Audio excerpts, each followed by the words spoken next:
आता विद्यार्थी आणि पालकांसाठी एक मोठी बातमी समोर येते। तापमान वाढीमुळे विद्यार्थ्यांना सवलत देणार असल्याचं कळतंय। शाळेच्या उपस्थितीबाबत आता ही सवलत विद्यार्थ्यांना मिळू शकते। 22 एप्रिल पासून विद्यार्थ्यांना ही सवलत मिळणार असल्याचं कळतंय। राज्याच्या शिक्षण विभागानं हा मोठा निर्णय घेतलाय। तर उन्हामुळे मुलांना शाळा बंधनकारक करू नका असे निर्देश राज्य सरकारनं राज्यातील सर्व शिक्षण संचालकांना दिलेत।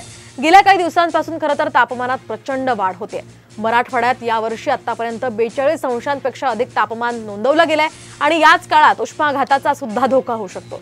त्यापासूनच बचाव करण्यासाठी राज्य सरकारनं शिक्षण विभागाला हे दिशानिर्देश दिलेत। उष्णतेमुळे विद्यार्थ्यांना शाळेत येणं बंधनकारक करता येणार नाही, त्यांना गैरहजर राहण्याची सवलत देण्यात यावी अशा स्पष्ट सूचना आता शालेय शिक्षण विभागाचे उपसचिव तुषार महाजन यांनी शिक्षण संचालकांना दिल्यात। राज्य शिक्षण मंडळासह इतर बोर्डाच्या शाळांना सुद्धा या सूचनांचं पत्र पाठवण्यात आलंय। आपण पाहतोय तापमान वाढीमुळे ही सवलत विद्यार्थ्यांना देण्यात येणार आहे। त्यामुळे आता उष्माघातापासून विद्यार्थ्यांना संरक्षण मिळावं किंवा कोणत्याही प्रकारची हानी होऊ नये यासाठी शिक्षण विभागानं हा निर्णय घेतलाय। 22 एप्रिल पासून विद्यार्थ्यांना ही सवलत मिळणार आहे।